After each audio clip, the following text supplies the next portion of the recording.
Praise the Lord. கர்த்தர் நல்லவர். உங்கள் ஒவ்வொருவரையும் என்பர் இயேசுவின் நாமத்திலே வாழ்த்தி வரவேற்கிறேன்.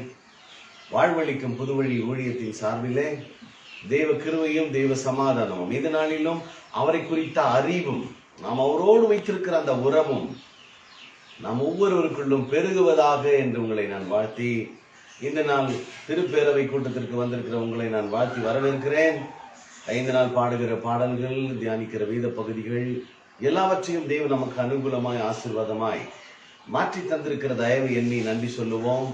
கடந்த நாட்கள் நம்மை பாதுகாத்து நமக்கு ஜீவன், சுகம், பலன் அனைத்தையும் கொடுத்து ஆராதிக்கிற ஒரு உணர்வை தந்திருக்கிறார்.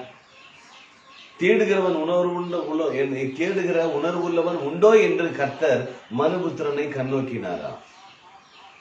மதிகேடன் தன் இருதயத்திலே தேவன் இல்லை என்று சொல்லிக் கொள்ளுகிறான். மதி கெட்டவன் தன் இருதயத்திலே தேவன் இல்லை என்று சொல்லிக் கொள்ளுகிறான். ஆகவே மதி உள்ளவர்களாக, புத்தி உள்ளவர்களாக தேவனை ஆராதிக்கின்ற அந்த உணர்வை இந்த காலவேளையிலே தேவன் நமக்கு தந்தபடியினால் எத்தனையோ வேலைகள் இருக்கிறது, எத்தனையோ போராட்டங்கள் இருக்கிறது, எத்தனையோ முக்கியமான நிலைகள் இருந்தாலும் தேவனுக்கென்று இந்த நேரத்தை நாம் அர்ப்பணித்து வந்திருக்கிற உங்களை நான் வாழ்த்துகிறேன், வரவேற்கிறேன். இந்த நாளிலும் தேவனை ஒரு நன்றியுள்ள இருதயத்தோடு நாம் ஆண்டவரை நாம் நோக்கி பார்ப்போம். வேதம் சொல்லுகிறது, நன்றி அறிதல் உள்ளவர்களாய் இருங்கள், தேவ சமாதானம் உங்கள் இருதயங்களை ஆளும். இதற்கென்றே ஒரே சரீரமாக அழைக்கப்பட்டிருக்கிறோம். ஒரே குடும்பத்திலே, ஒரே சரீரத்திலே இணைக்கப்பட்ட பல்வேறு அவயவங்களாக நாம் இருக்கிறோம். ஆகவே சர்வ சங்கமாகிய திருச்சபையில அங்கத்தினர்களாக சேர்ந்திருக்கிற நம்மை தேவன் மகிமைப்படுத்தி, தேவனை கனப்படுத்தி வாழ்கிற நிலையை இந்த நாளிலே தந்தபடியினால் உள்ளத்தின் ஆழத்திலிருந்து ஆண்டவருக்கு நன்றி சொல்லி தேவனை நோக்கி பார்ப்போம். அவர் ஒருவராய் பெரிய அதிசயங்களை செய்கிறவர். இந்த நாள் முழுவதும் அவருடைய கருத்துக்களை நாம் விட்டுக் கொடுப்போம். நாம் ஜெபிக்கலாம். ஜெபிப்போம். நன்றி அப்பா, நல்ல ஆண்டவர் அப்பா, நீர் கொடுத்த அருமையான காலை வேலைக்காக நன்றி சொல்லுகிறோம். 5வது மாதத்திலே 19ஆம் தேதியை காண செய்த கிருபைகளுக்காக நன்றி செலுத்துகிறோம். நன்றி ஆண்டவரே. இவட்டுமா எங்களுக்கு சுகம், பலன், ஆரோக்கியத்தை கொடுத்து அப்பா பிதாவே எங்களுக்கு கூடிய புத்திர சுவிகாரத்தை கொடுத்தமைக்காக மக்கள் நன்றி செலுத்துகிறார்கள். இந்த 1 மணி நேரம் அமர்ந்து வார்த்தைக்காக நாங்கள் காத்திருக்கிறோம். ஐயா, நீர் எங்களோடு பேசுவீராக. இதன் மூலியமா காணொலி மூலியமா பார்த்து கொண்டிருக்கும் ஒவ்வொருவரும் நாங்கள் பிளஸ் கொண்டு ஆசீர்வதிக்கிறாங்க. தாவே ஒவ்வொருவரும் நிறைவை காணட்டும், தெய்வீக சமாதானத்தை காணட்டும், மகிழ்ச்சியை காணட்டும். ஒவ்வொருவருக்கும் அப்பா திறந்த உள்ளத்தோடு வார்த்தைகளை கேட்கும்படியான ஆண்டவரே இந்த நாள்ல அந்த கர்த்தாவை எல்லாவற்றையும் நீ செய்வீராக. ஆண்டவரே முழுதுமா நாங்கள் சரண்டர் பண்ணுகிறோம். இயேசுவின் நாமத்தில் ஜெபிக்கிற நல்ல பிதாவே, ஆமென். கர்த்தர் நல்லவர். நம்ம ஒரு பாடலை பாடி தேவநாமத்தை மகிமைப்படுத்தலாம். ஸ்தோத்திரம் ஒவ்வொரு நாளும் நாம் தேவனுக்கு செலுத்துகிறவர்களாக இருக்க வேண்டும். ஏனென்றால் கடந்த நாட்கள் முழுவதும் தேவன் நம்மை கண்மணி போல பாதுகாத்து நமக்கு தேவையானவைகள் எல்லாவற்றையும் அளவுக்கு மீறியே நிறைவாகவே செய்து முடித்திருக்கிறார். சின்ன விஷயமா இருந்தாலும் சரி, அது பெரிய காரியமா இருந்தாலும் நம் தேவனுக்கு எல்லாவற்றிலும் ஸ்தோத்திரம் செலுத்துகிறவராக இருக்க வேண்டும். ஏனென்றால் அவர் நம் மேல் வைத்த அந்த அன்பு மேலானதா இருக்கின்றது. அவருடைய அன்பை உணர்ந்து தேவனுக்கு நன்றி சொல்லும் வகையில் ஒரு பாடலை நாம் பாட போறோம். ஸ்தோத்திரம் பாடியை போற்றிடுவேன், தேவாதி தேவனே, ராஜாதி ராஜனே, வாழ்த்தி வணங்குகிறேன். ஸ்தோத்திரம் பாடியே போற்றிடுவேன், தேவாதி தேவனை, ராஜாதி ராஜனை, வாழ்த்தி வணங்கிடுவேன். தேவாதி தேவனை, ராஜாதி ராஜனை, வாழ்த்தி வணங்கிடுவேன். அற்புதமான அன்பே, என்னில் பொற்பரன் பாராட்டும் தூய அன்பே, அற்புதமான அன்பே, என்னில் பொற்பரன் பாராட்டும் தூய அன்பே, என்றும் மாறா தேவ அன்பே, என்னுள்ளம் தங்கும் அன்பே, என்றும் மாறா தேவ அன்பே, என்னுள்ளம் தங்கும் அன்பே. ஸ்தோத்திரம் பாடியே போற்றுகிறேன், தேவாதி தேவனை, ராஜாதிராஜனை வாழ்த்தி வணங்கிடுவே. தேவாதி தேவனை ராஜாதிராஜனை வாழ்த்தி வணங்கிடுவே. ஜோதியாய் வந்த அன்பே, பூவில் ஜீவன் தந்து என்னை மீட்ட அன்பே. ஜோதியாய் வந்த அன்பே, பூவில் ஜீவன் தந்து என்னை மீட்ட அன்பே. தியாகமான தேவ அன்பே, திவ்ய மதுர அன்பே. தியாகமான தேவ அன்பே, திவ்ய மதுர அன்பே. ஸ்தோத்திரம் பாடியே போற்றுகிறேன் தேவாதி தேவனை ராஜாதிராஜனை வாழ்த்தி வணங்கிடுவேன். தேவாதி தேவனை ராஜாதிராஜனை வாழ்த்தி வணங்கிடுவேன். மாய உலக அன்பை என்னை கண்டழைத்த தேவ அன்பே. மாய உலக அன்பை போன என்னை கண்டழைத்த தேவ அன்பே. என்னை வென்ற தேவ அன்பே, என்னில் பொங்கும் பேரன்பே. என்னை வென்ற தேவ அன்பே, என்னில் பொங்கும் பேரன்பே. ஸ்தோத்திரம் பாடியே போற்றுகிறேன் தேவாதி தேவனை ராஜாதிராஜனை வாழ்த்தி வணங்குகிறோம்.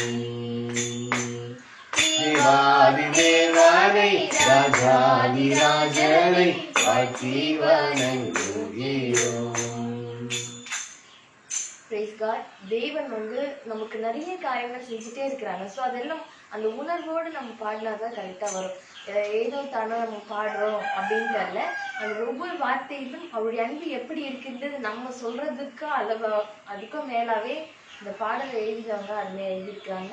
அவருடைய அன்பு எப்படிப்பட்டதா இருக்கு, எப்படி எப்படி எப்படி என்னென்ன டைப்ஸ் ஆஃப் த லவ் அப்படிங்கிறத அவர் ஆதரவானவர், நம்மை தேற்றுகிற அன்பு, நமக்கு வாக்கு கொடுத்த அன்பு, அந்த வாக்கை மாறாத அன்பு, நம்மை ஒவ்வொரு நாளும் காக்கின்ற அன்பு, நம்மை பொறுமையோடு நடத்துகிற அன்பு அப்படின்னு சொல்லி நிறைய தேவன் அவருடைய அன்பை எப்படிலாம் நமக்கு காட்டுறாரு அப்படிங்கிறத இந்த பாடல் மூலமா தெரிவிச்சிருக்காங்க.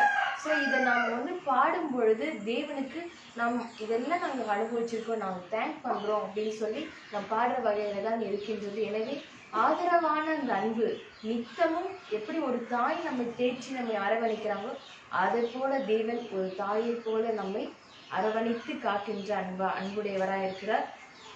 உன்னதமான அந்த தேவனுடைய அன்பை நாம் உணர்ந்து இன்னும் 2 வரிகளை நாம் நன்றி சொல்லி நாம் பாடலாம்.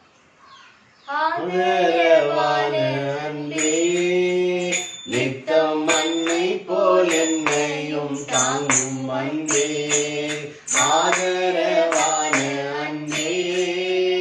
நித்தம் மண்ணை போல் என்னையும் தாங்கும் அன்பே, உன்னதமாம் தேவ அன்பே, உள்ளம் கவரும் அன்பே. உன்னதமான தேவ அன்பே, உள்ளம் கவரும் அன்பே. ஸ்தோத்திரம் பாடியே போற்றுகிறோம் தேவாதி தேவனை ராஜாதிராஜனை வாழ்த்தி வணங்குகிறோம். தேவாதி தேவனை ராஜாதிராஜனை வாழ்த்தி வணங்குகிறோம். வாக்கு மாறாத அன்பே, திருவார்த்தை உரைத்தென்னை தேற்றும் அன்பே. வாக்கு மாறாத அன்பே, திருவார்த்தை உரைத்தென்னை தேற்றும் அன்பே. சர்வ வல்ல தேவ அன்பே, சந்தனமோ அன்பே. ஆமென். சர்வ வல்ல தேவ அன்பே, சந்ததமும் உம் அன்பே. ஸ்தோத்திரம் பாடியே போற்றுகிறோம் தேவாதி தேவனை, ராஜாதி ராஜனை வாழ்த்தி வணங்குகிறேன். தேவாதி தேவனை, ராஜாதி ராஜனை வாழ்த்தி வணங்குகிறோம். அல்லேலூயா. அல்லேலூயா. தேவன் நம்மோடு இருக்கிறார். சந்தோஷமா இருந்தால் நாம் சங்கீதம் பாடுவோம், இல்லை என்றால் துக்கமுகமாக இருக்கும். உங்கள் துக்கங்கள் சந்தோஷமாய் மாறும் ஆண்டவர் நமக்கு வாக்கு கொடுத்திருக்கிறார். நிச்சயமாய் இன்றைக்கு யாரெல்லாம் துக்கமா இருக்கிறீங்களோ நீங்க சந்தோஷம் அடைவீர்கள். துக்கமாய் இருக்கிற நீங்கள் பாக்கியவான்கள்.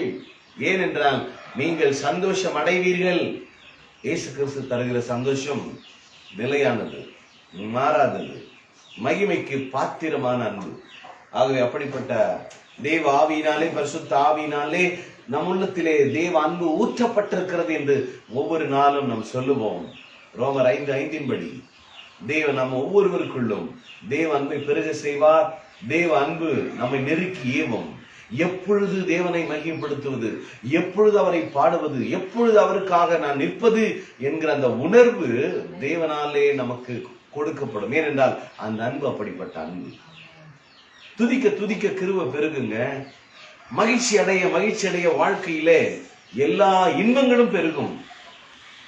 எல்லா அந்த இம்யூனிட்டி பவர் நமக்கு இன்க்ரீஸ் ஆகும். ஜாய் அந்த சுரவி சுரக்கும். இன்பம் நமக்குள்ளே பெருகும்.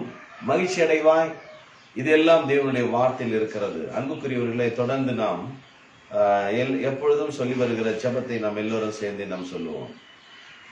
என்னுடைய கர்த்தராகிய இயேசு கிறிஸ்துவின் தேவனும் மகிமையின் பிதாவானவரே, உம்மை நாங்கள் அறிந்து கொள்வதற்கான ஞானத்தையும் தெளிவளிக்கிற ஆவி எங்களுக்கு தந்தருள வேண்டும் என்றும், நீர் எங்களை அழைத்ததினாலே எங்களுக்கு உண்டாயிருக்கிற நம்பிக்கை என்னதென்றும், பரிசுத்தவானிடத்திலே உமக்கு உண்டாயிருக்கிற சுதந்திரத்தினுடைய மகிமையின் ஐஸ்வர்யம் என்னதென்றும், நீ கிறிஸ்துவை மரித்து வந்து எழுப்பி அவரிடத்தில் நடப்பித்த உமது பலத்த சத்துவத்தின் வல்லமையின்படியே விசுவாசிக்கிறவர்களாக எங்களிடத்தில் காண்பிக்கும் உடைய வல்லமையின் மகா மேன்மையான மகத்துவம் என்னதென்று நாங்கள் அறியும்படிக்கு நீர் எங்களுக்கு பிரகாசமுள்ள மனக்கண்களை கொடுக்க வேண்டும் என்று வேண்டிக் கொள்கிறோம்.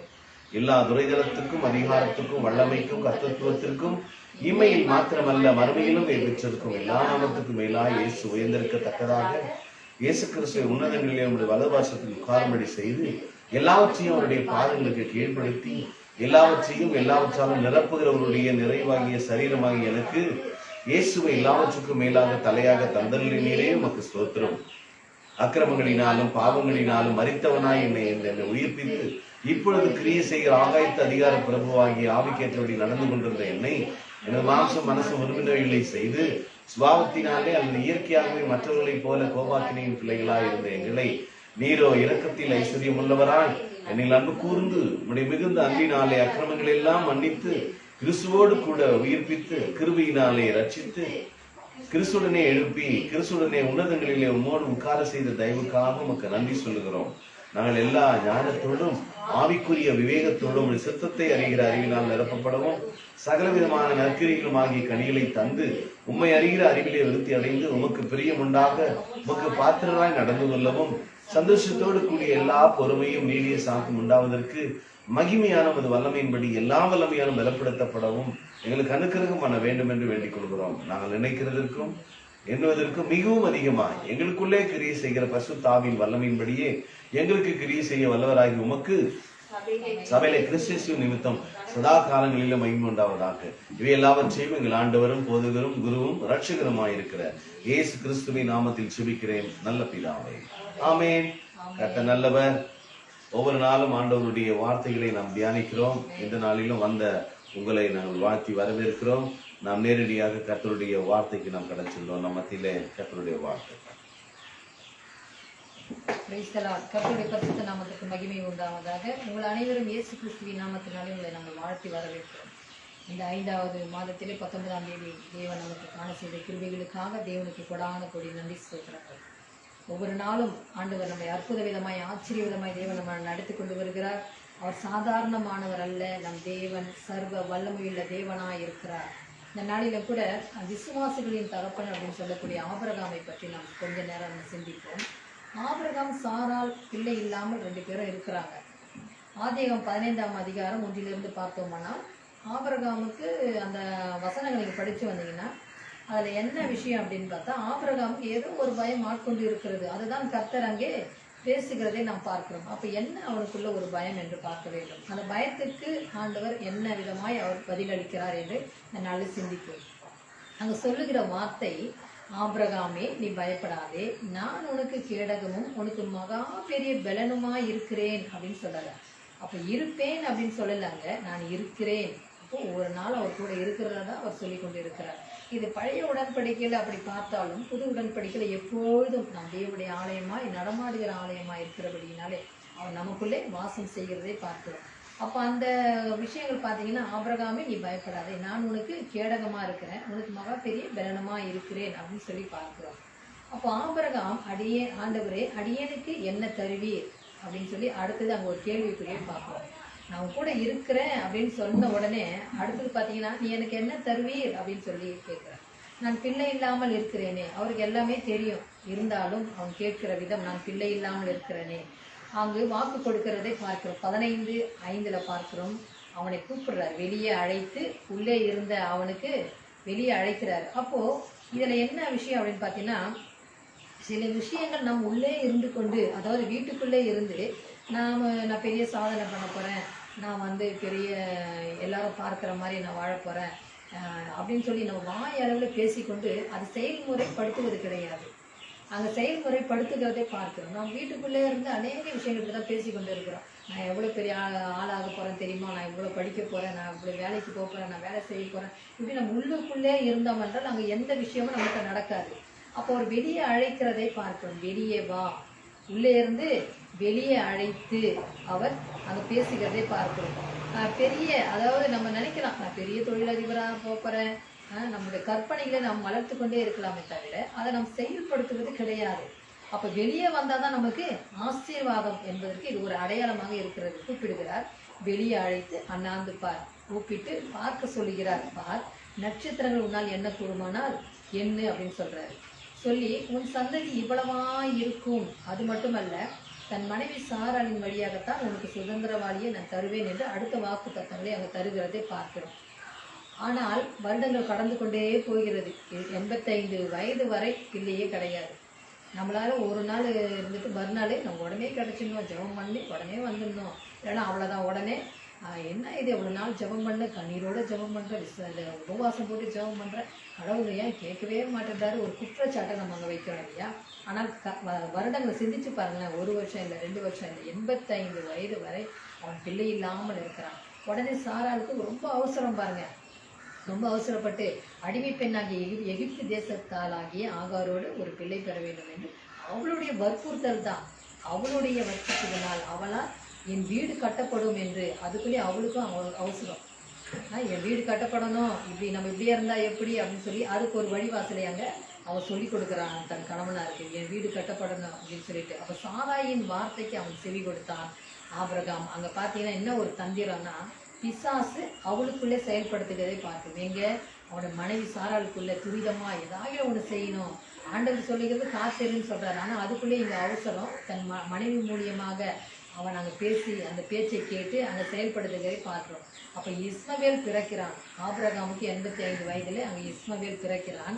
இதன் பிறகு பார்த்தீங்கன்னா 99 வயதான போது தான், அதாவது 13 ஆண்டுகளுக்கு பிறகு தான் நம் தேவன் ஆபிரகாமுக்கு தரிசனம் ஆகிறார்.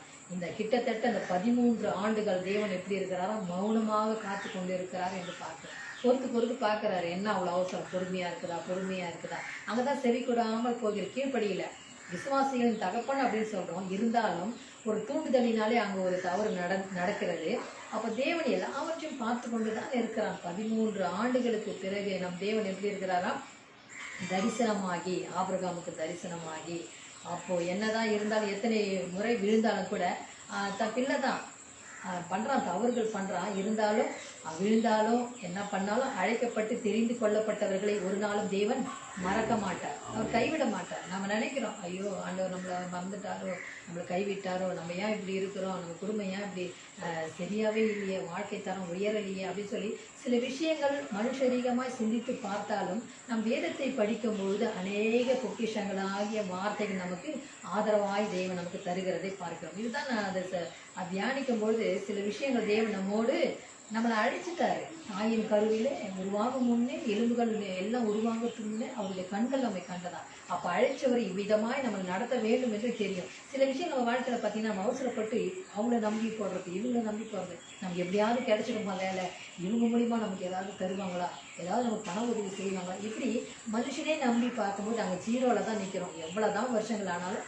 அப்போ தேவன் பார்க்கிறாரு, அவர் மௌனமா இருக்கிறாரு. நம்ம சொல்லிட்டோம், பொறுமையா இருந்து காத்து கொண்டு பெற்று கொள்றானா, இல்ல வேற யாரோ பேச்சை கேட்டு துரிதமா போய் விழுந்து அதில் அகப்பட்டு கொள்றானா, ஆனாலும் நான் கைவிட மாட்டேன், நான் பொறுமையா இருந்து உங்களை பார்த்துட்டு தான்ப்பா இருக்கிறேன், நீங்க என்ன பண்றீங்களோ பண்ணுங்கன்ற மாதிரி அந்த இடத்துல அந்த சூழ்நிலைகள் அமைகிறது.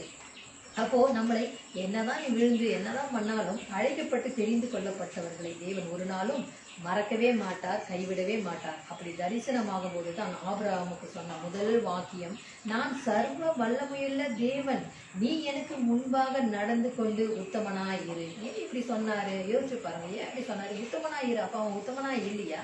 ஆமா, அவன் விசுவாசத்துல உத்தமனாய் இல்லை, விசுவாசத்தில் வல்லவன் தான், ஆனால் உத்தமனாய் அவன் நடக்கல. அவன் ஆகாரோட போய் இஸ்மவேலை பெற்றது பாவச்செயலா என்பதை உணர்த்துகிறார். அந்த இடத்துல உணர்த்துகிற தேவனாய் இருக்கிறார். நமக்கு அநேக காரியங்கள் அப்படிதான் போகும்போது நமக்குள்ள பேசுவார், ரொம்ப அவசரப்பட்டு போறியோ, அப்படி போகாதப்பா, கொஞ்சம் பொறுமையாயிரும் அப்படின்னு நம்ம அதை மீறி போகும்பொழுது அங்கே தப்பான சில விஷயங்கள் நடந்து விடுகிறது. அப்போ உணர்த்தும் பொழுது பரிசுத்தாவே நமக்குள்ள இருந்து செயல்படும் பொழுது நம்ம அதை உணர்ந்து நம் நடக்கும்பொழுது அந்த இடத்துல ஜெயிக்க பெறும். அப்போ இது ஆகாரோடு போய் சேர்ந்தது அந்த இஸ்மவேலை பற்றி ஒரு பாவ செயலாய் தான் நாங்கள் காணப்படுகிறது. அதை உணர்த்துகிறவராக இருக்க, இனிமேலாவது உத்தமனாய் நட என்று அவருடைய அன்பு அங்க சொல்லப்படுகிறதை பார்க்கிறோம். அவருடைய அன்பு பாருங்க, நீ இனிமேலாவது கொஞ்சம் மாறி நடந்திருப்பான், இனிமேலாவது கொஞ்சம் திருந்திக்குப்பா, பரவாயில்ல, நீ என் பிள்ளையாயிட்ட, உன்னை நான் தெரிஞ்சுக்கிட்டேன், நான் உன்னை அழிச்சிட்டேன், இருந்த பரவாயில்ல, இன்னும் கொஞ்சம் நீ கொஞ்சம் மாற்றிக்கோ, அந்த வழி தப்பா இருக்குது அப்படின்னு சொல்லி நம்ம பெற்றவங்க சொல்ற பிள்ளைகளுக்கு.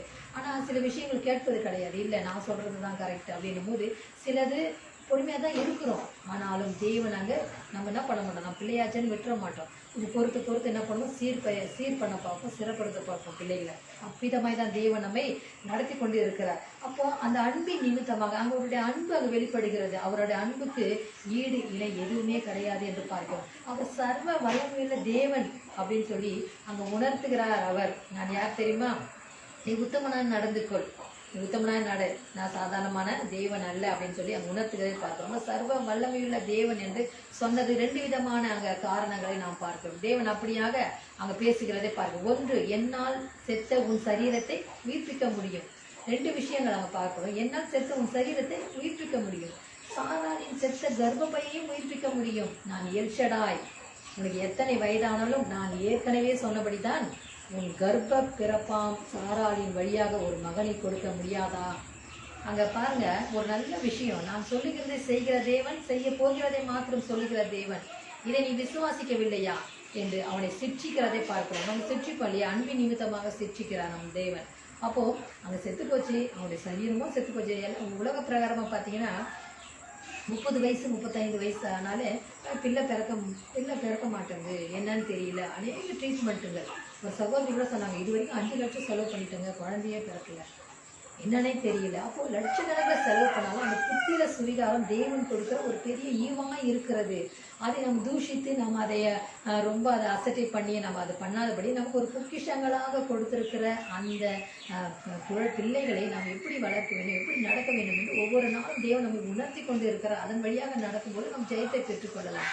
அப்போ இந்த செத்து போன அந்த சரீரம் உயிர் அந்த வயதாய் போச்சு, அந்த வயதில் 99 வயதில் தேவன் அதை உயிர்ப்பிக்க வல்லவராக இருக்கிறார் என்பதை அவர் சுட்டி காட்டுகிறார்.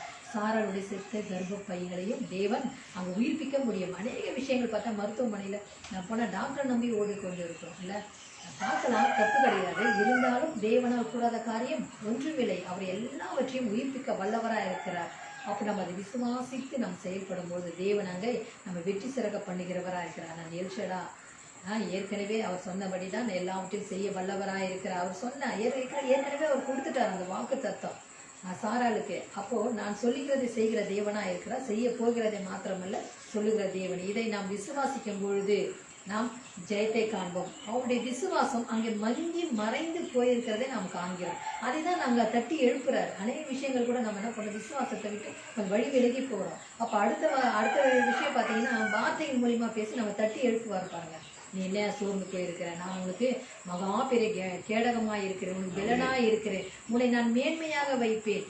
அநேக விஷயங்கள் நமக்கு வாக்கு தத்தங்களாக நமக்கு வார்த்தையின் மூலியமா நம்ம அலங்கரிக்கிறவராக இருக்கிறார். அப்போ மங்கி எரிகிற அந்த விசுவாசத்தை அந்த வார்த்தைகளினால் தேவன் நம்மை தட்டி எழுப்புகிறவராக இருக்கிறார். நாம் வாழும் வாழ்க்கையானது தேவ உறவினால் ஆசீர்வதிக்கப்பட்டு நிறைவோடு வாழ்க்கிற வாழ்க்கையை தேவன் நமக்கு தந்து கொண்டிருக்கிறார். நம்ம இன்னும் அப்படிதான் நடந்து கொண்டிருக்கிறோம். அவருடைய வார்த்தையின் மேல் நம்பிக்கை உள்ளவர்களுக்கு விசுவாசம் உள்ள கண்கள் இருக்கிறது என்று நாம் நம்ப வேண்டும். நம்ம அவர் வார்த்தையை நம்புறோம்னு சொன்னா மாமிசக்கூடிய கண்களை நாம் பார்க்கல.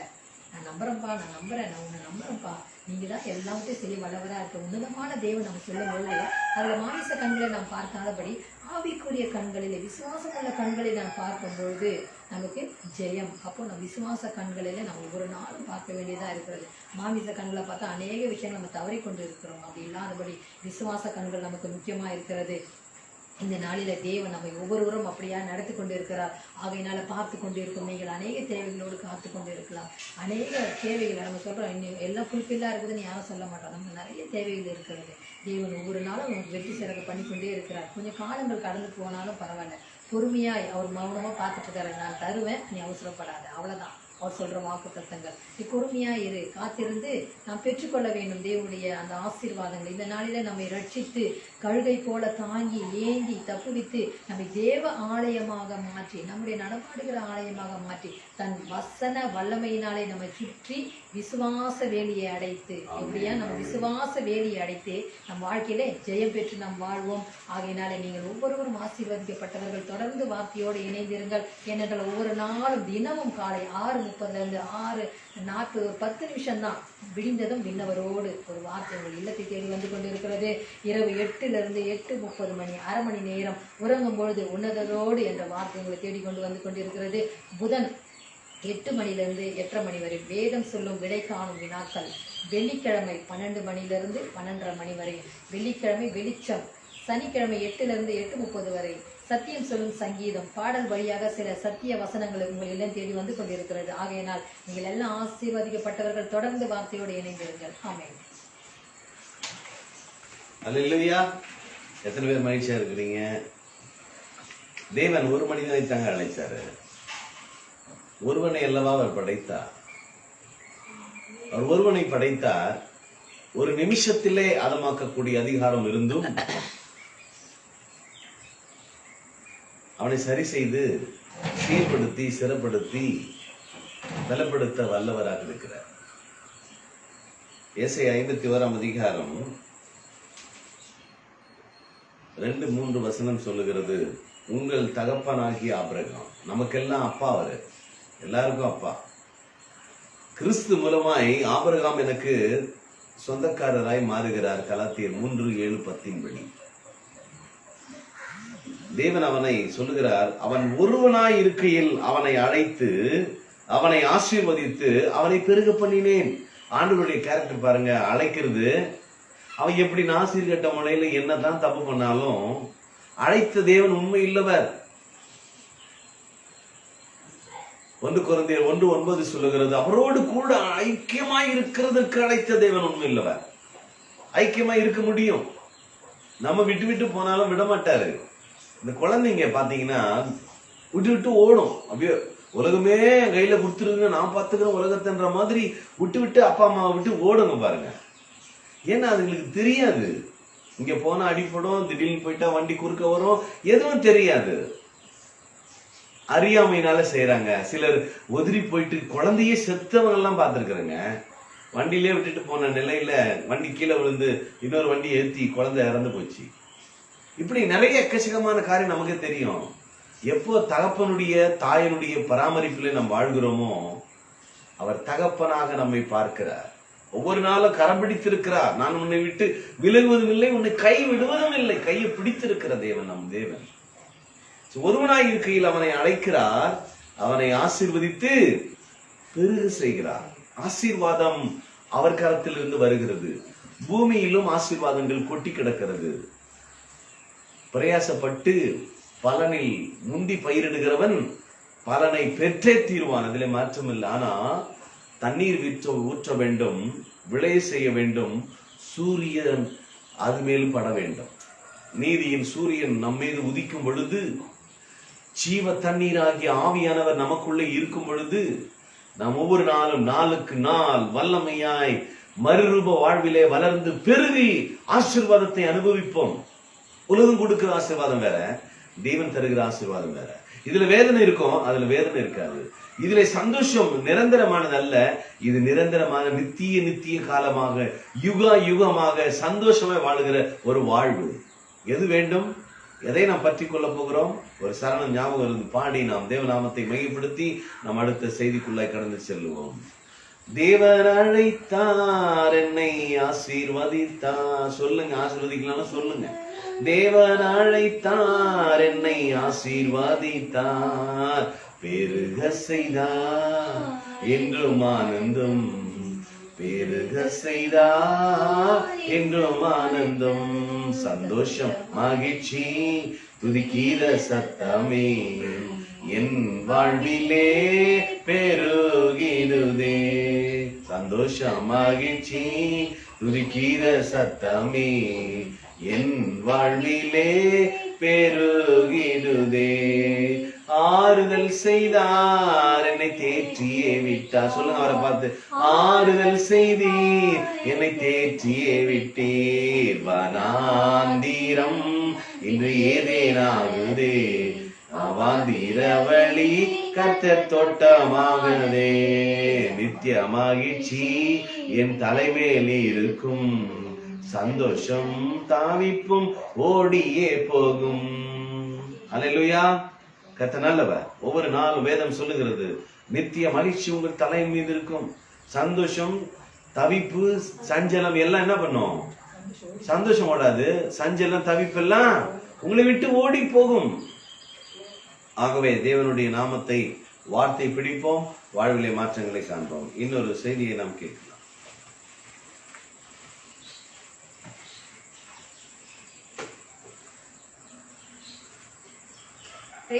கர்த்தருடைய நாமம் எல்லா வேளையிலும் மகிமைப்படுவதாக. தேவனுடைய வார்த்தை நம்மை ஆறுதல் செய்து நம்மை தேற்றி ஒவ்வொரு நாளும் அவருடைய நன்மையான பாதையிலே நம்மை நல்வழி நடத்துகின்றதா இருக்கிறது. எனவே இந்த நாளிலும் நாம் அற்புதமாக தேவனுடைய வார்த்தையை கற்றுக்கொண்டு இருக்கிறோம்.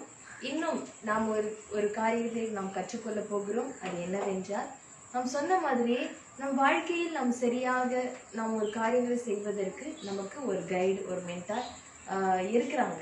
ஸோ அதை நம்ம எப்போவுமே ஏன் ஒரு கைடு இருக்கிறாங்க அப்படின்னா, அவங்க நிறைய விஷயம் என்னென்னலாம் நடந்திருக்குன்றத அனுபவப்பட்டு வந்ததால் அந்த அனுபவத்தை கொண்டும் அவர்கள் கற்றுக்கொண்டதினாலே அவர்கள் கற்றுக்கொண்ட விஷயங்கள் இருந்து அதை அறியாத வர அடுத்தவங்களுக்கு அதை கற்றுக் கொடுத்துட்டு அவங்கள எளிதாக அவங்களால பண்ண முடியும், அவங்களும் அதை பட்டு பொறுமையாக வர்றதுக்கு உடனே அவங்க தெரிந்து வரலாமேன்னு சொல்லி என்ன பண்ணுவாங்க, நமக்கு முன்னாடி சென்றவர்களோ முன்னோடியாக இருந்தவர்கள் நமக்கு என்ன பண்ணுவாங்கன்னா கற்றுக் கொடுப்பாங்க. சின்ன சின்ன காரியங்கள், நுணுக்கங்கள், அது எல்லாம் கற்றுவோம். அதுபோல தேவன் நமக்கு இந்த வேதத்தின் மூலமாக கற்றுக் கொடுக்கிற ஒரு வார்த்தையை நாம் பார்க்க போகிறோம். ஏசாயா 27ஆம் அதிகாரம் வசனம் 1 நாம் பார்க்க போகிறோம். அதற்கு இணையாக யோவான் 15:15 நாம் எடுத்துக்கொள்ளலாம். முதலாவது 15:15 நான் வாசித்து வருகிறேன். யோவான் 15:15, நான் மெய்யான திராட்சை செடி, என் பிதா திராட்சை தோட்டக்காரர். என்னில் கனி கொடாது இருக்கிற கொடி எதுவோ அதை அவர் அறுத்து போடுகிறார். கனி கொடுக்கிற கொடி எதுவோ அது அதிக கனிகளை கொடுக்கும்படி அதை சுத்தம் பண்ணுகிறார். நான் உங்களுக்கு சொன்ன உபதேசத்தினாலே நீங்கள் இப்பொழுதே சுத்தமாயிருக்கிறீர்கள். இந்த 3 வசனத்தை நம்ம வாசிச்சாச்சு. இப்போ ஏசியா நம்ம வாசிக்க போறோம். ஏசியா 27:2 நம்ம வாசிக்கலாம். அக்காலத்திலே நல்ல திராட்சை ரசத்தை தரும் திராட்சை தோட்டம் உண்டாயிருக்கும். அதை குறித்து பாடுங்கள். சோ ஒரு திராட்சை ரசத்தை கொடுக்கக்கூடிய ஒரு திராட்சை தோட்டம் உண்டாயிருக்கின்றது, அதை குறித்து நாம் பாட வேண்டும். சோ இங்க திராட்சை ரசத்தை கொடுக்கும் திராட்சை தோட்டம் என்றால் ஒரு இந்த நம்ம இப்ப யோவான்ல பார்த்திருக்கோம் திராட்சை தோட்டக்காரர். அப்போ ஒரு திராட்சை தோட்டத்தை காக்கின்ற ஒரு தோட்டக்காரர்னா அது பிதாதான். சோ இயேசு கிறிஸ்து சொல்றாரு, நானே திராட்சை செடி. சோ அங்க இருக்கிற ஒவ்வொரு செடிகளும் நம் தேவனா இயேசு கிறிஸ்துவாக இருக்கிறார். அந்த இயேசு கிறிஸ்துவோடு ஒவ்வொரு கொடிகளாகிய நாம் அனைவரும் இணைக்கப்பட்டு இருக்கிறோம். சோ நம்ம எல்லாம் சேர்ந்துதான் என்ன ஆகுது, ஒரு திராட்சை தோட்டம் உண்டாகுது. இந்த திராட்சை தோட்டத்தை பண்படுத்தி எல்லாமே அதுக்கு பொறுப்பாரியா அதை பார்த்துக்கிறது யாரு, ஒரு திராட்சை தோட்டக்காரர் இருப்பாங்க இல்லையா. அது போல நாம் ஒவ்வொருவரும் திராட்சை கொடிகளாய் கிறிஸ்துவோடு அந்த செடியோடு இணைக்கப்பட்டு இருக்கிறோம். சோ இங்க திராட்சை ஒரு நல்ல திராட்சை ரசத்தை தரும் திராட்சை தோட்டம் உண்டாயிருக்கு. அப்போ தேவன் நம்ம எப்படி பார்க்கிறார் என்றால் ஒரு நல்ல திராட்சை தோட்டங்களாய் தான் நம் அனைவரையுமே பார்க்கிறார். அதில் இருக்கிற ஒவ்வொரு செடிகளோடு இணைக்கப்பட்டிருக்கிற கொடிகளும் கண்டிப்பாக ஒரு நிறைய கனிகளை கொடுத்து நல்ல ரசத்தை கொடுக்கும் திராட்சை கொடிகளாகவும் செடியாகவும் இருக்கிறது அப்படிங்கறத இங்க ஸ்டேட்மெண்ட் ஏசியா தீர்க்கதரிசி மூலமா ஒரு ஸ்டேட்மெண்ட் உண்டாகுது. அதை குறித்து நம்ம என்ன பண்ணணுமா, பாடணும். கர்த்தராகிய நான் அதை காப்பாற்றி. நம்ம யோவான்ல பார்க்கும்போது இங்க என்ன போட்டிருக்கு அப்படின்னா, எண்ணில் கனி கொடாது இருக்கிற கொடி எதுவோ அதை அவர் அறுத்து போடுகிறார் நம்ம பார்க்கிறோம். ஸோ இங்க யோவான் ஸ்நானனுடைய ஸ்டேட்மெண்ட் எப்படி இருக்குன்னா, நீங்க காடோட இணைக்கப்படலாம், அவர் அதை என்ன பண்ணிடுவாரு, அறுத்து போடுவார் அப்படின்னு நம்ம பார்க்கிறோம். உடனே நம்ம ஐயோ நாம் தேவனோடு சரியா இணைக்கலைன்னா நம்மளை தூக்கி போட்டுடுவாங்களோ, நாம் குடும்பத்தோடு இணைவா இல்லைன்னா நம்மளை தூக்கி வெளியே போட்டுடுவாங்களோ அப்படின்னு நினைக்கிறோம். பட் கடவுள் அப்படிப்பட்ட கிடையாது. நம்ம ஏன் தேவன் வாக்கு கொடுத்தவர், அவர் உண்மை உள்ளவர், அவர் வாக்கு மாறாதவர், அவர் அன்பு, இப்ப நம்ம பாடினோம் இல்லையா, அன்பிலே சிறந்தவர். அவருடைய அன்பு எப்படிப்பட்டது என்றால் அவர் பொறுமையுள்ள அன்பு அவரிடத்துல உண்டு. அன்புக்கு உதாரணமானவர் என்றால் நம்முடைய தேவன். சோ அப்படிப்பட்டவர் எப்படி தூக்கி நம்மள அறுத்து போடுவார் அப்படின்னா இல்ல. இங்க ஏசியா தீர்க்கதரிசியோட ஸ்டேட்மெண்ட் பார்க்கும்போது, கர்த்தராகிய நான் அதை காப்பாற்றி. சோ அவர் நம்மை காப்பாற்றுகிறவராக தான் இருக்கிறாரே தவிர நம்மளை தூக்கி தூரம் போடுகிறவர் அல்ல. இரண்டாவதாக அடிக்கடி அதற்கு தண்ணீர் பாய்ச்சி. ஒரு செடி கொடியோட இணைந்து அது வளரல அப்படின்னா அது என்ன ஆகும், கனி கொடுக்காது இல்லையா. அப்போ காட் கனி கொடுக்கலையே, அது கொடுக்காமே போயிடுச்சேன்னு தூக்கி போடுறவர் கிடையாது. அதை கொடுக்கக்கூடியதாய் மாற்றக்கூடியவர் தான் நம்முடைய தேவன். ஸோ ஒரு விஷயம் நமக்கு உதவாது நம்ம தள்ளுறோம் பார்த்தீங்களா, அதை தள்ளவே கூடாது. ஏன்னா அது ஹெல்ப்பா அது நமக்கு உதவக்கூடியதாய் மாற்ற வல்லமை நம்ம கிட்ட இருக்கு. நம்ம அந்த பவர் நம்ம யூஸ் பண்ணலாம், அது மாதிரி மாறிடும். எதுவுமே இந்த உலகத்துல தூக்கி போடுற விஷயமே கிடையவே கிடையாது. எனக்கு இது சொல்லும் போது ஞாபகம் வருது, நாங்க கோழி வளர்க்கும் போது அது ஒரு அந்த கோழி நாய் கடிச்சிட்டு அது அவ்வளவுதான், அது விஷம் நிறைஞ்சதான் ஆயிடுது இல்லையா. நாய் கிடைக்குமோ அது யூஸ்லெஸ், அது இது தேராது அப்படின்னு சொல்லி அதை தூக்கி போடுறதுக்காக இருந்தாங்க. ஸோ அந்த டைம்ல என்ன ஆகுச்சு, அது எங்களுக்கு தேடி வந்தது. அப்போ அதை நாங்க வாங்கிக்கிட்டோம். அது அடுத்தது என்ன ஆகும், நாய் கடிச்சிட்டு அது என்ன வேணா ஆகலாம் அப்படின்றது இல்லாம இல்ல அது வரட்டும், அது வந்தாதான் நல்லா இருக்கும்னு அது வரும்போது உண்மையாவே அது மூலயமா நிறைய கோழிகள் பெருக்கம் வந்தது. அது ஒரு கோழியால வந்தது. ஸோ அதே போல இன்னொரு சமயம் நாங்கள் முயல் வளர்க்கும் போதும் அந்த முயல் பார்த்தீங்கன்னா உடம்பு முடியல, ரொம்ப டேமேஜா இருக்கு, அது தேருமான்னு தெரியாது. அந்த மாதிரி முயல் முதல்ல எனக்கு அதை கேட்கும் போதே முதல்ல அதுதான் வேணும் வீட்டுக்கு, முடியாததை எடுத்துட்டு வாங்க அப்படி. அதுதான் முதல் வந்த முயல். அதை வச்சு ஒரு 30, 40, 50 அளவுக்கு முயல் அதிகமா ஆயிடுச்சு. ஸோ இது எப்படி அப்படின்னா, நாம் அதாவது உதவாதன்னு தூக்கி போடுறோம் இல்லையா, அதுதான் தலைக்கு மூலக்கல்லாய் தேவன் மாற்றுகிறார். ஸோ அது போல நம்முடைய வாழ்க்கையில யாரெல்லாம் இப்படி நம்ம எதிர்பார்த்திருக்க மாட்டோம் இவங்கெல்லாம் அப்படின்னு சொல்லி, ஸோ அவங்க தான் என்ன பண்ணுவாங்க, பயங்கரமான பராக்கிரமான காரியங்களை அவங்க செய்கிறவர்களா இருப்பாங்க. அதனால நம்ம எண்ணங்கள்ல இவங்க இப்படி இருக்கிறாங்கன்னா அதுக்கு அப்படியே ஆப்போசிட்டா மாறப்போகுதுன்னு அர்த்தம். இவங்க நமக்கு உதவியே பண்ண வேண்டாம், அவங்க தான் நமக்கு பெரிய உதவியே செய்ய போறாங்கன்னு அர்த்தம். நம்ம இவங்க எதுவுமே ரெஸ்பெக்ட் பண்ண வேண்டாம், அவங்க தான் நமக்கு கடைசி வரைக்கும் ஒரு ரெஸ்பெக்டோட நம்மள நடத்த போறாங்கன்னு அர்த்தம். ஸோ எது முடியாதுன்றதோ அது தயவுசெய்து முடியாதான் நம்ம பார்க்கவே. காடோட இது ஸ்டேட்மெண்ட் எவ்வளவு டிஃப்ரெண்ட் ஆகிருக்கும். ஏசியா சொல்றாரு ஒரு நல்ல திராட்சை தோட்டம் இருந்தது.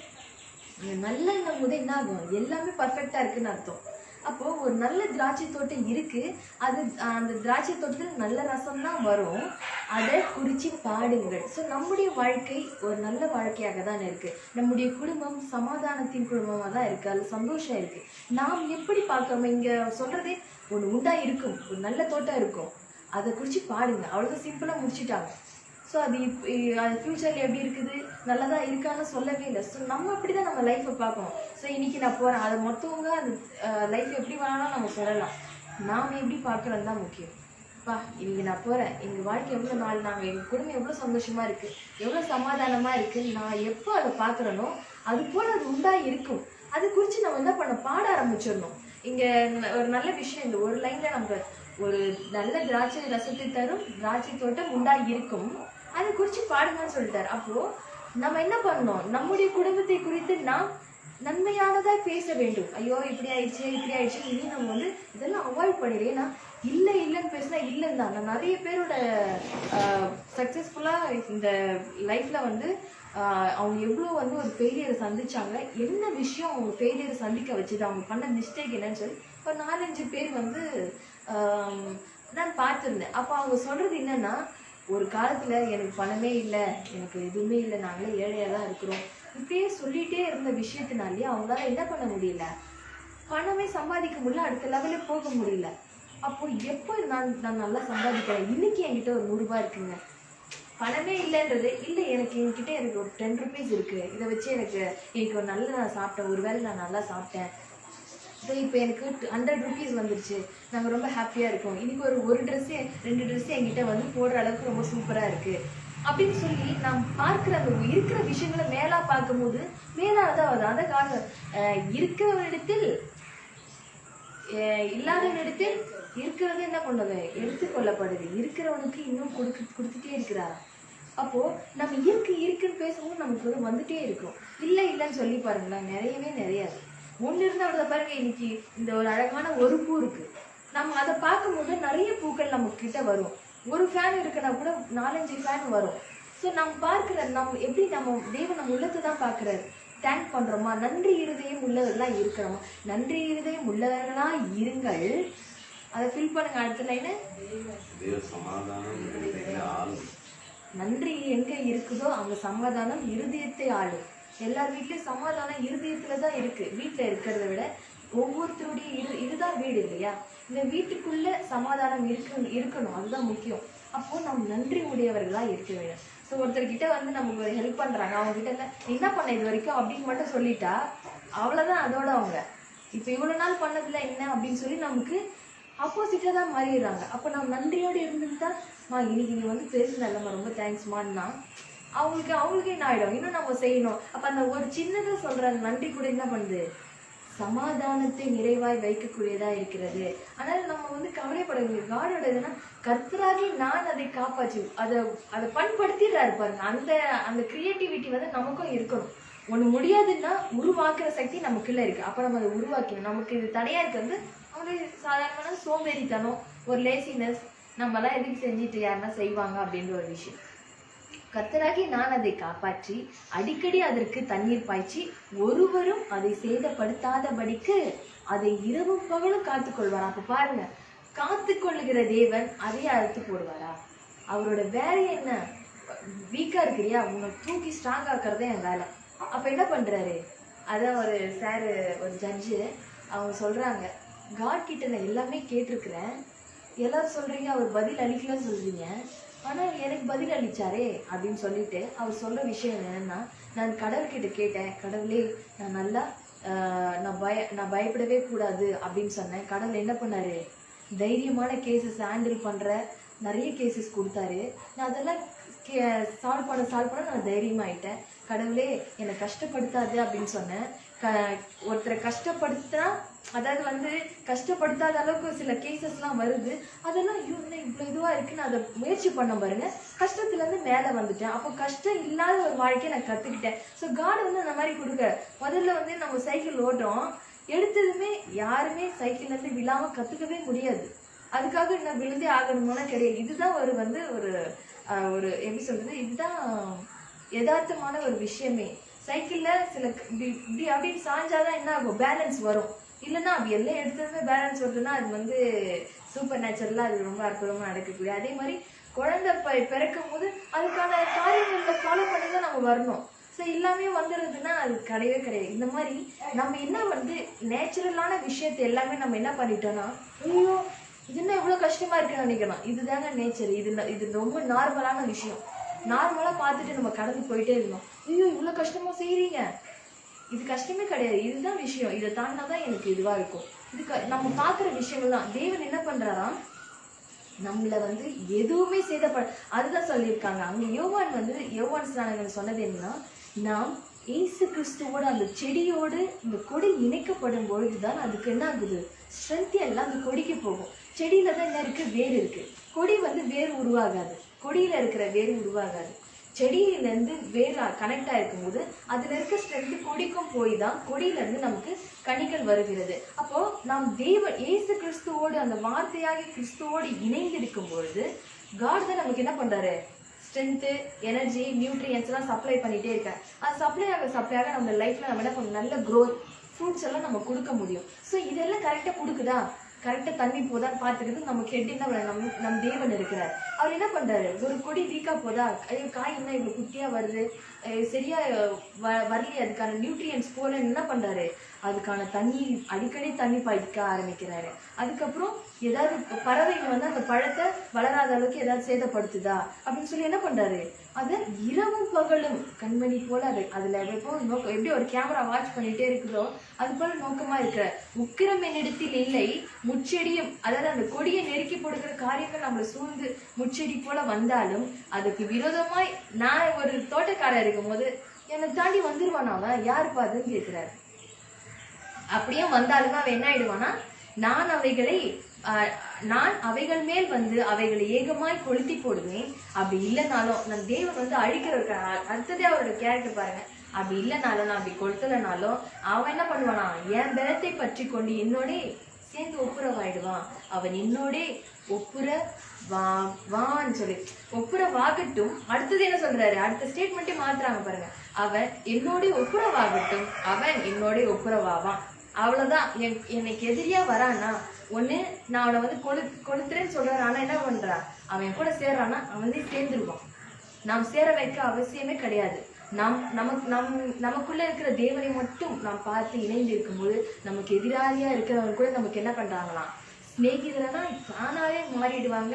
அதனால நம்முடைய வாழ்க்கையில் நாம் ஒருவரையும் எதிரியாய் பார்க்க வேண்டாம். ஏனென்றால் நம்முடைய திராட்சை தோட்டக்காரர் நம்மை ஒவ்வொரு நாளும் பண்படுத்தி சீர்படுத்தி சிறப்படுத்தி நம்மை நடத்த வல்லவராக இருக்கிறார். எனவே அவரை மட்டும் அவரோடு இணைஞ்சு இருக்கும்போது நீங்க ஃப்ரீயா இருக்கலாம். உங்களுக்கான நியூட்ரியன்ஸ், உங்களுக்கான ஸ்ட்ரென்த்து, உங்களுக்கான தேவையானது எல்லாம் இயேசு கிறிஸ்து மூலமும் உங்களுக்கு வந்துட்டே சப்ளை ஆகிட்டே இருக்குது. அவரோட நீங்கள் சேர்ந்துருக்கணும், அவ்வளோதான். அதான் ஒரு சார் சொன்னார், நீங்கள் பணக்காரா இருக்கணுமா, பணக்காரா இருக்கிறவங்களுக்கு கூட இருங்க. நீங்கள் நல்லவனா இருக்கணுமா, நல்ல கேரக்டர் இருக்கிறவங்க கூட இருங்க. அவங்கள மாதிரி பண்ணணும், அவங்கள மாதிரி பேசணும், இது மாதிரிலாம் எதுவுமே அவங்க கூட மட்டும் இருங்க. நீங்கள் வந்து கோவக்காரனா வரணும், கோவப்படுறவங்க கூடவே இருங்க, தானாவே ஒரு கோபம் வந்துடும். ஸோ அந்த மாதிரி நாம் யார் கூட இருக்கணுன்றது முக்கியம். அது போல தேவனோடு இயேசு கிறிஸ்துவோடு நாம் இணைந்து இருக்கும் பொழுது அவரே நம்மை பரிசுத்தமாய் சுத்தம் செய்கிறவராக இருக்கிறார். வார்த்தையோடு இணைந்திருங்கள், நீங்கள் அனைவரும் ஆசீர்வதிக்கப்பட்டார்கள். கர்த்தர் நல்லவர், வார்த்தையின் வல்லமைகளை நமக்கு புரிய வைக்கிறார். பழைய உடன்படிக்கையிலும் புதிய உடன்படிக்கையிலும் கர்த்தர் மாறாதவர். ஏதாவது ஒண்ணு நமக்கு டிஸ்டர்ப் பண்ணா சரி செய்து கொள்ளக்கூடிய அளவிலே சரியாக தேவனுடைய சுபாவங்களை நாம் பார்க்கிறோம். திராட்சை செடி, அதே ஏசாயா தீர்க்கதரிசன புஸ்தகத்திலே 5ஆம் அதிகாரம் சொல்லுகிறது 7வது வசனம், சேனைகளின் கர்த்தருடைய திராட்சை தோட்டம் இஸ்ரவேலின் வம்சமே, அவருடைய மனமகிழ்ச்சியின் நாற்று யூதாவின் மனுஷரே. தேவன் நல்ல திராட்சை தோட்டமாக நம்மை படைத்திருக்கிறார். நாம் இன்றைக்கும் ஆவிக்குரிய இஸ்ரவேலர்களாக இருக்கிறோம். நம்மையும் திராட்சை தோட்டங்களாகவே பார்க்கிறார். பல எச்சரிப்பான காரியங்கள் இந்த வேத பகுதிகளிலே நாம் பார்க்கிறோம். வேலி அடித்து அதில் உள்ள கற்களை பொறுக்கி அதில் நற்குள்ள திராட்சை செடிகளை நட்டு கோபுரங்களை கட்டி ஆலைகளை உண்டு பண்ணி நல்ல திராட்சை பழங்கள் தரும் என்று காத்திருந்தார். ஆனால் அதுவோ கசப்பான பழங்களை தந்தது என்ன? அடுத்து எரேமியா மூலமாவும் எச்சரித்துக் கொண்டே இருக்கிறார். நான் உன்னை முற்றிலும் நற்கனி தரும் உயர்குல திராட்சை செடியாக நாட்டினேன். நீ எனக்கு காட்டு திராட்சை செடியின் ஆகாத கொடிகளாய் மாறி போனது என்ன? அறியாமை. ஏசாயா சொல்லும் பொழுது என் ஜனங்கள் அறியாமையினால் சங்காரமாகிறார்கள். எரேமியா மூலமாய் சொல்லுகிறார், உன் தீமை உன்னை தண்டிக்கிறது, உன் மாறுபாடு உன்னை கண்டிக்கிறது. ஆகவே திராட்சை செடியில இணைந்து மிகுந்த கனிகளை கொடுப்பது என்பது தேவன் விரும்புகிற விருப்பமான வாழ்வாக இருக்கிறது. ஆகவே நம்முடைய வாழ்வு செழிக்க ஒரு சரணத்தை பாடி நாம் தேவ நாமத்தை மையப்படுத்தி இந்த பாடல் முடிந்ததும் நாம் திருவிருந்துக்கு நேரடியாக நாம் கடந்து செல்லலாம். ஆயத்தமாகிறவர்கள் எங்களோடு கூட ஆயத்தமாகுங்க. திராட்சை செடியா இருக்கீங்க, நான் என்ன இருக்கிறேன்? கொடியா இருக்கேன். உங்க கொடியா இருக்கேனே, திராட்சை செடியா இருக்கீங்க, உங்க கொடியா இருக்கேனே. சுய ரத்தத்தால் சம்பாதித்த சபை நான், இயேசுவின் சுய ரத்தத்தால் சம்பாதித்த சபை நான். கனி கொடுக்கிற திராட்சை செடி நான் தானே, உங்க உபதேசத்தாலே சுத்தமானேனே. சொல்லுங்க ஆமென். கனி கொடுக்கிற திராட்சை செடி நான் தானே, உங்க உபதேசத்தாலே சுத்தமானேனே. தேவ வார்த்தை என்னிலும் நாங்கள் உம்மிலும், தேவ வார்த்தை என்னிலும் நாங்கள் உம்மிலும் நிலைத்திருந்து மிகுந்த கனிகள் கொடுத்தோமே. அதனால் பிதாவும் நம்மில் மகிமை அடைந்தாரே. அதனால் நிலைத்திருந்து மிகுந்த கனிகள் கொடுத்தோமே. பிதாவும் நம்மில் மகிமை அடைந்தாரே. அதனால் தயவு கிடைத்ததே, தயவு கிடைத்ததே, தயவு கிடைத்ததே, தயவு கிடைத்ததே, தயவு கிடைத்ததே, தயவு கிடைத்ததே, தயவு கிடைத்ததே, தயவு கிடைத்ததே. சுய ரத்தத்தால் சம்பாதித்த சபை நான், இயேசுவின் சுய ரத்தத்தால் சம்பாதித்த சபை நான். வேருக்கும் சாருக்கும் பங்காளிகளாக நாம் இருக்கிறோம். அவருடைய வேருக்கும் சாருக்கும் அவருடைய உபதேசங்கள் நம்மை சுத்தமாக்குகிறது. களை எடுத்து பண்படுத்தி சீர்படுத்தி சிறப்படுத்தி பலப்படுத்தி நிலைநிறுத்த வல்லவர் அவர். திராட்சை தோட்டக்காரர் என் பிதா. என் வாழ்க்கை அவரோடு கூட இணைக்கப்பட்ட வெட்டப்பட்டு ஒட்டப்பட்ட வாழ்க்கை. காட்டொலிவ மரமாய் இருந்த என்னை நல்ல ஒலிவ மரமாகிய வேருக்கும் சாருக்கும், கிறிஸ்துவின் வேருக்கும் சாருக்கும் பங்காளியாய் மாறி இருக்கிறேன். ஆகவே அன்புக்குரியவர்களே, எல்லோரும் இப்ப நான் உடன்படிக்கையின் கீழே இணைக்கப்பட்ட அந்த நிலையை உணர்ந்து, அவரையும் என்னையும் பிரிக்க முடியாது என்கிற நிலையை உணர்ந்து நம் தேவனை நோக்கி பார்ப்போம். கொடுங்க ஆசை. ஒவ்வொரு நாளும் நாம் ஆயத்தமாவோம். தேவனுடைய வார்த்தைகள் நமக்கு ஜீவாப்பமாக இருக்கிறது. இந்த திராட்சை ரசம் நமக்கு என்னவா இருக்குது? அவருடைய ஜீவனாக இருக்கிறது. ஒவ்வொரு நாளும் ஆண்டவருடைய வார்த்தைகளை நாம் நிலைத்திருக்கும் பொழுது, அவருடைய வார்த்தையை நாம் புசிக்கும் பொழுது, அவரிலே நாம் நிலைத்திருக்கிறோம். அன்று சொன்னாரு, இந்த திருவிருந்து என்ன நிறைய பேருக்கு தெரியல. ஏதோ மாசத்துல ஒரு நாள் அப்படியெல்லாம் கிடையாது. ஒவ்வொரு நாளும் நாம் ஆண்டவரை நினைக்கிற நினைவு ரொம்ப ரொம்ப முக்கியம். எனக்கு ஜீவன் தந்தார், அவரை நான் ஜீவன் உள்ளவரை நினைக்க வேண்டும். சொல்றாரு, திருவிருந்து அப்படின்னா மதிப்புக்குரிய விருந்து, இது கனத்துக்குரிய விருந்து. இது எத்தனை பேர் கனம் பண்றீங்களோ, என்னை கனம் பண்ணுகிறவர்களை நான் கனம் பண்ணுகிறேன். ஆண்டவரை வார்த்தையினாலே கனம் பண்ண நாம் அழைக்கப்பட்டிருக்கிறோம். வார்த்தை தான் அப்பம். அப்பத்தை புசிக்கும் பொழுது, வார்த்தையை புசிக்கும் பொழுது வாழ்வு பலப்படுகிறது. சில வசனத்தை நாம் படிக்கும் பொழுது நாம் புஷ்டியாகிறோம். சில வசனங்கள் சிலர் பேசும் பொழுது நான் அப்படியே கட்டப்படுகிறேன், அப்படியே திருப்தி அடைகிற நிலை உண்டு. இந்த அனுபவங்களை தேவன் நமக்கு தந்திருக்கிறார். இந்த நாளிலும் இந்த 1 மணி நேரம் ஆண்டவருடைய பிரசன்னத்தை, ஆண்டவருடைய வார்த்தைகளை தியானிக்க தேவன் நமக்கு தந்திருக்கிற இந்த மேலான நிலையை எண்ணி ஆண்டவருக்கு நன்றி சொல்லுவோமா? ஒரே ஒரு சரணம் பாடி நம்ம எல்லோரும் அந்த திருவிருந்துக்குள்ள கடந்து செல்லலாம். அன்பின் விருந்தாமே கர்த்தருடன் ஐக்கிய பந்தியாமே, துன்பம் துயர்ப்போமே இருதய சுத்ததிடனாமே, இன்பமிகும் தேவ அன்பின் விருந்துக்கு ஏது தாமதமும் இல்லாதே போதேவா, கர்த்தரின் பந்தியில் வா சகோதரி, கர்த்தரின் பந்தியில் வா, கர்த்தரின் பந்தியில் வா. எனக்கு ஒப்புவித்ததை நான் கர்த்தரிடத்தில் பெற்றுக்கொண்டேன். எனவே கர்த்தராகிய இயேசு கிறிஸ்து காட்டி கொடுக்கப்பட்ட அந்த ராத்திரியிலே அப்பத்தை எடுத்து ஸ்தோத்திரம் பண்ணி அதை பிட்டு அவர்களுக்கு கொடுத்து, இதை வாங்கி புசியுங்கள், இது உங்களுக்காய் பிற்கப்படுகிற என்னுடைய சரீரமாயிருக்கிறது, என்னை நினைவு கூறும்படி இதை செய்யுங்கள் என்று சொன்னார். அவர் வருகை மட்டும் முகமுகமாய் தரிசிக்கும் நாள் மட்டும் இதை செய்ய வேண்டும் என்பது ஆண்டவருடைய கட்டளை, ஆண்டவருடைய உபதேசம். ஆகவே உபதேசத்துக்கு கீழ்ப்படிந்திருங்கள் என்று சொன்ன வசனத்தின்படி ஒவ்வொரு வாரமும் நாம் தேவனை நினைக்கின்ற நினைவிலே வாழ்கிறோம். நீங்க சாப்பிட்ற சாப்பாடை கூட திருவிருந்தா நினைச்சு ஸ்தோத்திரம் பண்ணி ஆசீர்வதித்து நீங்க புசிங்க. இதுக்கு ஒரு பாஸ்டர் வேணும்னு அவசியமே இல்லை. நீங்க சாப்பிடறதுக்கு உங்க கை இருந்தா போதும், உங்க வாய் இருந்தா போதும், உங்க கண் இருந்தா போதும், உங்க உணர்வுகள் இருந்தா போதும். அதே போலதான் ஆண்டவரை நினைக்கிற நினைவு இது மதிப்புக்குரிய விருந்து. இது தேவனுடைய விருந்து புசிக்கும் போது நம்ம எந்த விதமான இதையும் பார்க்க வேண்டிய அவசியம் இல்லை. மனசுல தேவன் எனக்காக மரித்தார், உயிர்த்தெழுந்தார், அவர் எனக்காக மரித்தார் என்பதை நினைவு கூறுவாங்க. மரணத்தை தெரிவிக்கிறோம், அவ்வளவுதான்.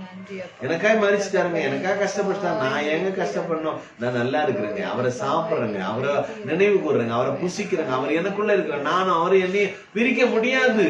ஆமென். எபேசியர் 5:30 சொல்லுகிறது, அவருடைய எலும்புக்கும் சதைக்கும் பங்காளிகளாக இருக்கிறோம், அவரை என்னையும் பிரிக்கவே முடியாது. அந்த நிலையை உணர்ந்து ஆண்டவரை நாம் புசிக்கலாம். ஆண்டவராக இயேசு கிறிஸ்து எல்லாரும் அப்பத்தை எடுத்துங்க, நீங்களே ஆசீர்வாதம் பண்ணுங்க, இதை ஆசீர்வதிங்க. இது நல்ல ஆசீர்வாதத்தின் பாத்திரம், ஆசீர்வாதத்தின் அப்பம், வானத்திலிருந்து இறங்கின மன்னா ஆண்டவராகிய இயேசு கிறிஸ்து.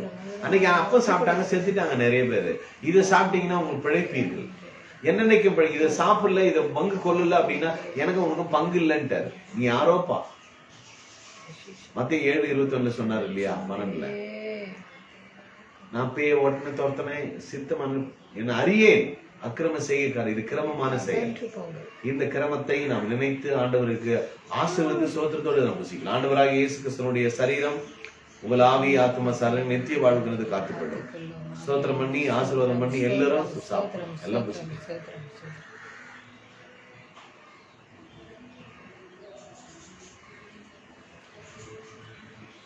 அப்படியே ராபோஜனம் பண்ணின பின்பு பாத்திரத்தை எடுத்து ஸ்தோத்திரம் பண்ணி, இதை வாங்கி பருகுங்கள், இது உங்களுக்காய் சிந்தப்படுகிற என்னுடைய இரத்தமாயிருக்கிறது, என்னை நினைவு கூறும்படி. வருகை மட்டும், வருகையை தெரிவிக்கும் வகையில் மரணத்தை இதை செய்யுங்கள் என்று சொன்னார். ஆகவே ஆண்டவர் வருகை மட்டும், வருகை எண்ணினவர்களாக.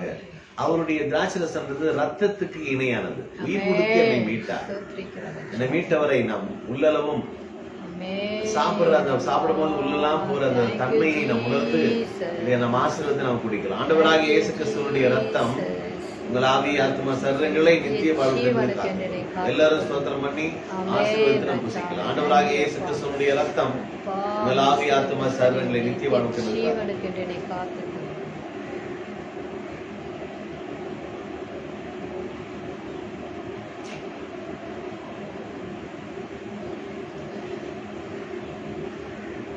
ரத்தத்தை பிடிப்பாங்களா அப்படின்னு நிறைய பேர் கேள்வி.